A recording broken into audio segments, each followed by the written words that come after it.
So we're packed up and ready to go for this long journey.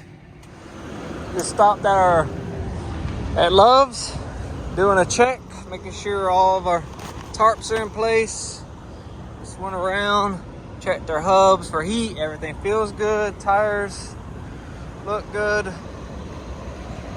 So I'll have to secure that better. Good morning, good morning. We're at our favorite restaurant. The trailer is good. Getting some breakfast. And we're gonna keep on moving.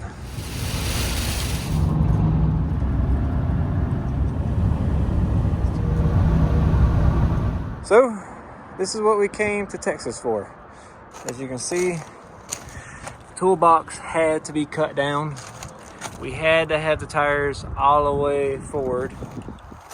And that put us right at the end of our dovetail. So our dovetail starts right here. But I'm gonna be brief. We got some shuffling around to do. We do got a new door to put in it. I have to take this to a location off the side of the street. And hopefully from there I can show y'all some more.